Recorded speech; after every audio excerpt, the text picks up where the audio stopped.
এই যিমান মানুহে আমাক ৰেচন কাৰ্ড যাৰ ৰেচন কাৰ্ড আছে আৰু যোনে বিনামূলীয়া চাউল লয় তাৰে 97% 97 সংখ্যক মানুহে ৰেচন কাৰ্ডত চাউল লোৱাৰ আগতে মেচিনত নিজৰ আঙুঠি দি পেলাই আঙুলি দি পেলাই ল'ব লাগে।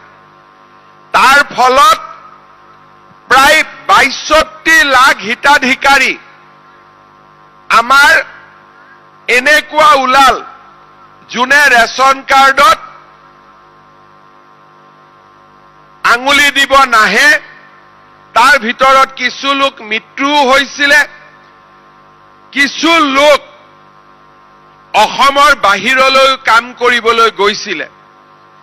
ইয়াৰ পিছত আমি আৰু এটা সিদ্ধান্ত ললো যে এখন ঘৰত যদি 5টা পৰিয়াল থাকে আৰু দুজন যদি কৰ্ণাটক অন্ধ্ৰপ্ৰদেশত কাম কৰি আছে, 3জন যদি গুৱাহাটীত আছে, অসমৰ ৰেচন কাৰ্ডখনৰ ওপৰতেই 3জনে গুৱাহাটীত চাউল ল'ব আৰু কৰ্ণাটকত থকা জনে তাৰে ৰেচন কাৰ্ডৰ দোকানৰ পৰা 2জনে চাউল ল'ব। অৰ্থাৎ অসমৰ ৰেচন কাৰ্ডখন আমি গোটেই দেশতে যেনেকে টকা আমাৰ ইয়াতে গান্ধীৰ ফটো থকা টকা যেনেকে অসম আৰু ভাৰতৰ চুকে কোণে চলে, তেনেকে আমাৰ ৰেচন কাৰ্ডখনো আমি গোটেই ভাৰতবৰ্ষতে প্ৰচলন কৰোৱালো।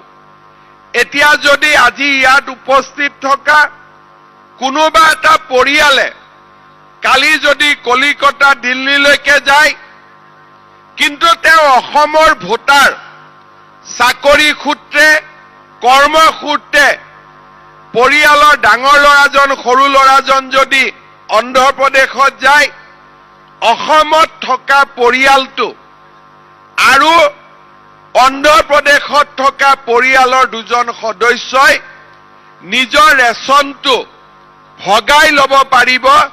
তাৰে ৰেচনৰ দোকানীয়ে 2জনক ৰেচন দিব আৰু 3জনক ৰেচন আমাৰ অসমত সংগ্ৰহ কৰিব পাৰিব।